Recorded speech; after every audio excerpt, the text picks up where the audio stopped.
दोस्तों, कैसे हैं आप सब? मैं शिराज और आप देखना शुरू कर चुके हैं जज्बा जंक्शन।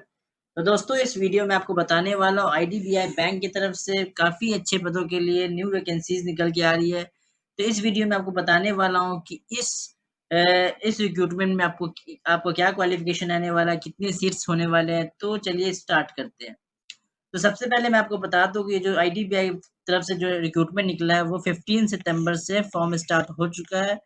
अ, थोड़ा-सा बिज़ी होने की वजह से मैं वीडियो नहीं बना पाया था और इसको 30 सितंबर तक आप फ़िल कर सकते हैं। मतलब कि अभी भी आपके पास 5 दिन है, तो इस फ़ॉर्म का सारा डिटेल देखने के बाद अगर आपका मन करे तो फ़िल कर सकते हैं। काफ़ी अच्छे नंबर ऑफ पोस्ट के लिए रिक्रूटमेंट निकला है। तो चलिए चलिए मैं आपको डिटेल बताता हूँ कि इस फ़ॉर्म को 30 सितंबर तक आप फ़िल कर सकते हैं। उसके बाद अगर हम बात करें तो ये एक सर्विस प्राइवेट लिमिटेड है। उसके बाद अगर बात करें तो ऑफ़िस की बात करें तो यहाँ ऑफ़िस लोकेटेड है। साउथ ज़ोन नॉर्थ ज़ोन में यहाँ लोकेटेड है एंड अगर हम साउथ ज़ोन का बात करें तो इस जगह चेन्नई में, पुणे में, हैदराबाद में आपका ऑफ़िस लोकेटेड है। अगर हम पोस्ट का बात करें तो ये 1 साल का पहले तो ये आपको पोस्ट जो देंगे 1 साल के बाद ट्रेनिंग के बाद वो जूनियर असिस्टेंट मैनेजर ग्रेड वो देंगे। मतलब ये हुआ कि ये जो रिक्रूटमेंट निकला है आपको आईडीबीआई की तरफ से वो 1 साल का पहले आपको ट्रेनिंग करवाएँगे। 1 साल का ट्रेनिंग पीजीडीबीएफ कोर्स के अंदर करवाएँगे। 1 साल ट्रेनिंग सक्सेसफुल होने के बाद वो आपको जूनियर असिस्टेंट मैनेजर ग्रेड ओ के लिए वो आपको अपॉइंट करेंगे। अगर हम नंबर ऑफ वैकेंसीज़ का बात करेंगे, क्वालिफ़िकेशन का बात करेंगे, ऐज का बात करेंगे तो आपको क्वालिफ़िकेशन यहाँ पे एटलीस्ट ग्रेजुएशन होना चाहिए। अगर आपका ग्रेजुएशन नहीं है तो इस फॉर्म को आप अप्लाई नहीं कर पाएँगे। अगर हम एज का बात करें तो 31st ऑफ 8 तक आपका जो मिनिमम एज होगा वो 20 होना चाहिए और जो मैक्सिमम एज है वो 25 होना चाहिए। बट अगर आपके पास डिफरेंट डिफरेंट टाइप एससी है या एसटी है, ओबीसी है या फिर पीडब्ल्यूबीडी है, तो आपको कुछ ना कुछ रिलैक्सेशन यहाँ मिलने वाला है। और अगर हम बात करें कि ये एग्ज़ाम कब तक कंडक्ट होगा, तो वो अक्टूबर 20 तक एक्सपेक्टेड है कि हो सकता है। और अगर हम नंबर ऑफ वैकेंसीज़ का बात करें तो 600 पदों के लिए ये रिक्रूटमेंट निकला। 600 पोस्ट है, मतलब काफ़ी अच्छा अमाउंट ऑफ सीट्स हैं। तो अगर आप चाहें तो इस फॉर्म को फिल कर सकते हैं। अगर जनरल के लिए बात करें तो 243 है, एससी के लिए 90, एसटी के लिए 45 है, ईडब्ल्यूएस के लिए 60 है, ओबीसी के लिए 162 है एंड पीडब्ल्यूडी में अगर वीआई है, ओएच है, एचआई है एंड या फिर आईडी है, तो इतने नंबर ऑफ सीट्स हैं जो आप देख सकते हैं क्लियरली।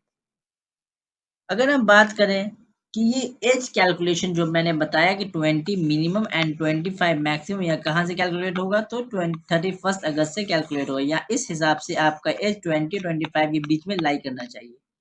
अगर हम बात करें ये फॉर्म कब से कब फिल कर सकते हैं तो 15 सितंबर से लेकर के 30 सितंबर इस फॉर्म को फिल कर सकते हैं एंड जो एग्जाम कंडक्ट होने वाला 20 अक्टूबर तक एक्सपेक्टेड है हो सकता है। अगर हम बात करें कि एलिजिबिलिटी क्राइटेरिया क्या होना है तो जैसे हम बता दें एज 31 अगस्त तक होना चाहिए वेरी।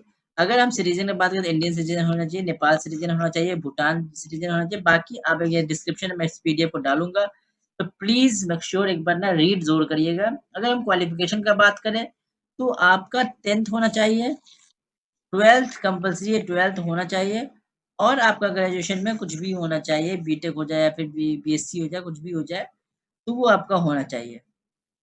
अगर हम बात करें कि एज रिलैक्सेशन कितना मिलने वाला है, तो अगर आप एससी या एसटी हैं तो 5 ईयर का कंसेशन मिलने वाला है आपको। अगर आप बैकवर्ड क्लासेस है, नो क्रिमिनल लायर तो 3 इयर्स का कंसेशन मिलने वाला है। पीडब्ल्यूबीडी है तो 10 ईयर का कंसेशन मिलने वाला है और आपको एक्स सर्विसमैन है कमांडो में या फिर कहीं और भी तो 5 ईयर का रिलैक्सेशन आपको मिलने वाला है और पर्सन इफेक्टेड बाय 1984 राइट है अगर आप तो 5 ईयर का कंसेशन आपको मिलने वाला है।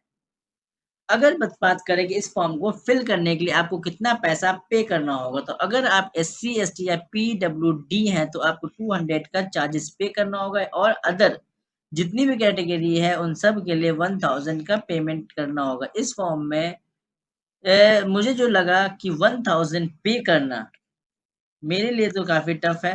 बाकी आप देख लीजिएगा। तो और अब बात करें दूसरा क्राइटेरिया ये भी है कि आपको 10th भी होना चाहिए और 12th भी होना चाहिए। अगर मान लें 10th के बाद आपने डिप्लोमा किया है, तो इस फॉर्म के लिए एलिजिबल नहीं है। इस फॉर्म के लिए आप एलिजिबल नहीं है। फिर भी एक बार आप इस पीडीएफ को पढ़िएगा।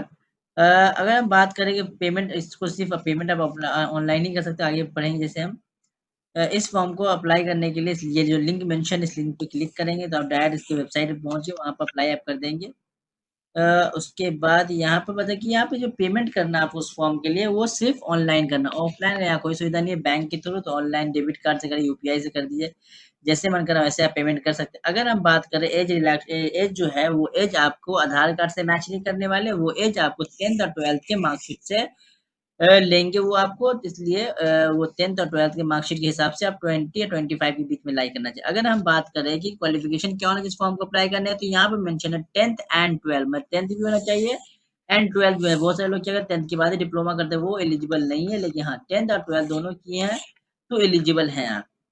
और उसके बाद कोई ग्रेजुएशन होना चाहिए आपका। उसके बाद अगर हम बात करें तो आपको कौन-कौन सा डॉक्यूमेंट चाहिए होगा, एससी, एसटी, ओबीसी, तो उसका डॉक्यूमेंट आप रखिएगा आगे के लिए। तो एक्सपीरियंस है तो एक्सपीरियंस रखिएगा, पीडब्ल्यूडी का अगर अप्लाई किए तो पीडब्ल्यूडी का सर्टिफिकेट होना चाहिए।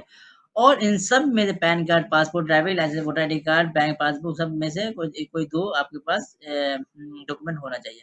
अगर सिलेक्शन प्रोसेस का बात करें, तो वो सबसे पहले आपको एडमिट कार्ड इश्यू करेंगे। एडमिट कार्ड इश्यू करने के बाद वो आपको सेंटर देंगे, उस सेंटर पे पहुँच करके आपका एग्ज़ाम कंडक्ट होगा। उस एग्ज़ाम में 4 टाइप्स ऑफ क्वेश्चन आने वाले हैं, जैसे कि लॉजिकल रीजनिंग, डेटा एनालिसिस। आपको 60 क्वेश्चन्स आएँगे 16 मार्क्स के, मतलब हर एक क्वेश्चन 1 मार्क्स के होने वाले हैं। अगर हम इंग्लिश की बात करें, इंग्लिश में 40 क्वेश्चन्स होने वाले हैं 40 में मार्क्स के। अगर हम क्वांटिटेटिव एप्टीट्यूड का बात करें तो 40 क्वेश्चन होने वाले 40 मार्क्स के। और अगर हम जनरल बैंकिंग अवेयरनेस की बात करें तो 60 क्वेश्चंस होने वाले हैं 16 मार्क्स के। मतलब ये कि टोटल 200 क्वेश्चंस आपको सॉल्व करने होंगे 120 मिनट में। मतलब ये तभी पॉसिबल जब आपका स्पीड काफ़ी अच्छा होगा।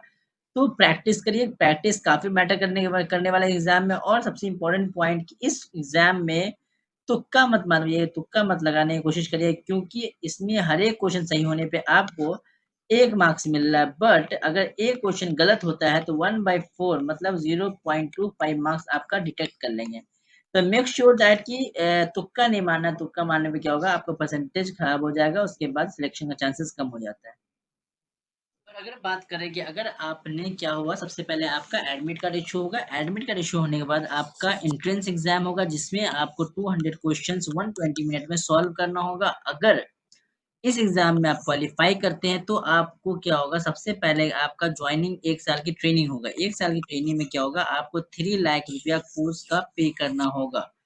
जो आप कोर्स करने वाले हैं, जो जॉइनिंग के बाद सबसे पहले वो आपको 1 साल का प्रोग्राम करवाएँगे। उस प्रोग्राम में आपको lodging, boarding and other fees etc ये आपको एक्स्ट्रा भी लगने वाला है। मतलब कि आपको जो अब जॉइनिंग होगा, सबसे पहले आपको 3 लाख रुपया का देना पड़ेगा कोर्स करने का। 1 साल का जो भी प्रोग्राम है उसमें, और जो कुछ चार्जेस जो है एक्सक्लूसिव है, वो भी आपको देना पड़ेगा।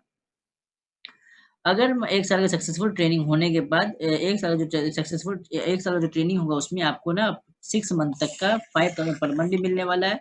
और 2 मंथ का जो इंटर्नशिप पीरियड है उसमें 15 मिलने वाला है। मतलब 6 महीने बाद, 2 महीना होगा उसमें 15 मिलने वाला। उसके बाद 8 महीने का जो ट्रेनिंग है पीजीडीबीएफ कोर्स में कोर्स में हुआ, उसके बाद जो 4 महीना ओजीटी इनिशियल पीरियड में वो बैंक ऑफिसर बनाएँगे आपको। उसके बाद 1 साल का ट्रेनिंग होने के बाद वो आपको जूनियर असिस्टेंट मैनेजर बना देंगे, जीएम बना दें ग्रेड ओ के लिए। उसके बाद उसको जो आपका पैकेज होगा वो 6.142650 लाख होने वाला है। मतलब जो पर एनम है, ठीक अच्छा पैकेज है, 6.14 एलपीए टू 6.50 लाख। तो ठीक, all the best for this exam. And बाकी टर्म्स एंड कंडीशन एक बार प्लीज। हाँ, सर्विस बॉन्ड भी, सर्विस बॉन्ड में क्या है आपको कि अगर आप 3 साल के अंदर इस फॉर्म को छोड़ते, इस जॉब को छोड़ते हैं अगर आप, तो आपको 2 लाख रुपए का जो भी पे है वो पेमेंट करना पड़ेगा। तो यहाँ पे भी मेंशन है सर्विस बॉन्ड में कि अगर आप 3 साल के अंदर नहीं छोड़ते, अगर छोड़ते हैं तो आपको 2 लाख का प्लस टैक्स जो भी बनता है वो आपको पे करना होगा। Thank you so much guys for watching this videos. And please make sure, एक बार इसको डिस्क्रिप्शन में डाल दूंगा इस पीडीएफ को, एक बार पढ़ें आप। ईडब्ल्यूएस अगर आप हैं तो क्या क्राइटेरिया होना चाहिए, एससी एसटी का सर्टिफिकेट होना चाहिए। तो सारी चीज़ में डिटेल में लिखा हुआ है। All the best for your exam. And please like my channel, subscribe my channel, comment on this video. Thank you so much and bye bye.